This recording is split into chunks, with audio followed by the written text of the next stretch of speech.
Pada video kali ini akan membahas mengenai mengapresiasi cerpen Pendikar Bukan Pendekar karya M. Kasim. Nantinya pada cerpen ini saya akan menghubungkan antara unsur intrinsik dan juga mengaitkannya dengan teori psikologi sastra dan menempatkan diri saya sebagai tokoh utama dan melihat apakah langkah yang saya ambil itu nantinya sama dengan penulis ataupun bertentangan. Yang pertama, hubungan antara unsur intrinsik yaitu tokoh dan latar dan mengaitkannya dengan teori psikologi. Yang pertama, melihat kepada tokohnya, agaknya ia seorang pegawai negeri, tetapi menilik kepada pakaiannya, baju kepar putih yang sudah kuning dan pantulan hijau yang sudah keputih-putihan, nyatanya ia tidak di dalam Dians lagi. Boleh jadi sudah pensiun, boleh jadi pula dalam Watsguild. Ia itu baru kembali ke kampungnya yang telah puluhan tahun ditinggalkannya. Sekarang ia pergi mengunjungi kaum yang diam di kampung lain. Dari kutipan tersebut bahwa tokoh ia ini dia telah lama tidak ke kampung halamannya karena dilatar belakangi keadaan ia sedang bekerja. Nah, dengan latar belakang keadaan yang sudah tidak bekerja lagi ataupun sudah pensiun, sekarang ia mengunjungi kampung halamannya. Yang kedua, di tengah jalan ia bertemu dengan seorang laki-laki. Sudah biasa orang yang bersua di jalan yang sunyi tanya bertanya. Demikianlah laki-laki tadi pun bertanya kepadanya. Hendak kemana? Orang itu bimbang seketika memikirkan perbahasaan apa yang akan dipanggilkan. Hendak kemana, Bapak? Katanya. Ia melongos, pura-pura tidak mendengar. Rupanya panggilan Bapak itu tidak setuju dengan hatinya.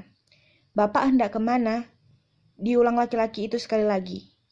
Tunggu dahulu, boleh jadi aku lupa, tetapi sepanjang ingatan saya, anak saya hanya inilah, yang tua nama si Murad.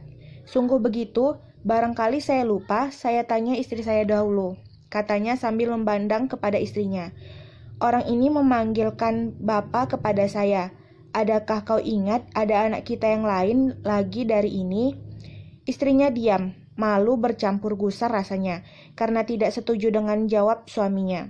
Mendengar jawab yang demikian, laki-laki itu tadi mengerti bahwa ia ada berhadapan dengan orang yang angkuh, sebab itu katanya.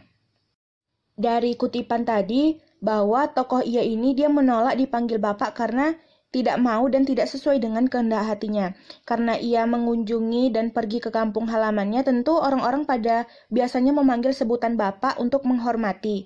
Namun, tokoh ia ini dia tidak setuju yang dilatar belakangi keadaan tempat ia tinggal dari kota sehingga ketika mengunjungi kampung halamannya, ia terkejut ketika seseorang memanggilnya Bapak dan menyangka bahwa sebutan Bapak itu hanya untuk seorang anak kandung.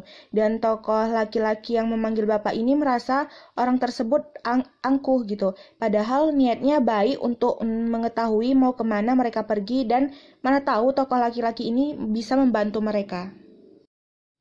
Yang ketiga terdapat pada kutipan berikut.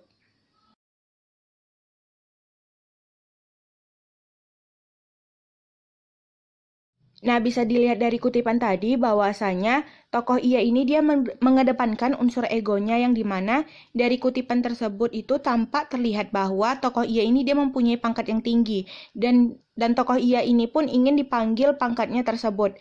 Dan tokoh laki-laki ini menyadari atas keangkuhan tokoh ia ini. Hal ini juga dilatar belakangi dari keadaan tokoh ia ini berasal dari kota. Yang keempat terdapat pada kutipan berikut.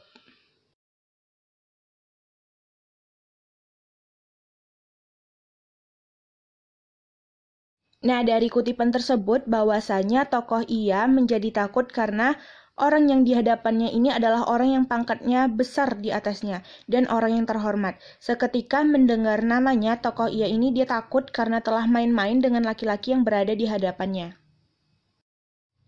Dan yang kelima terdapat pada kutipan berikut.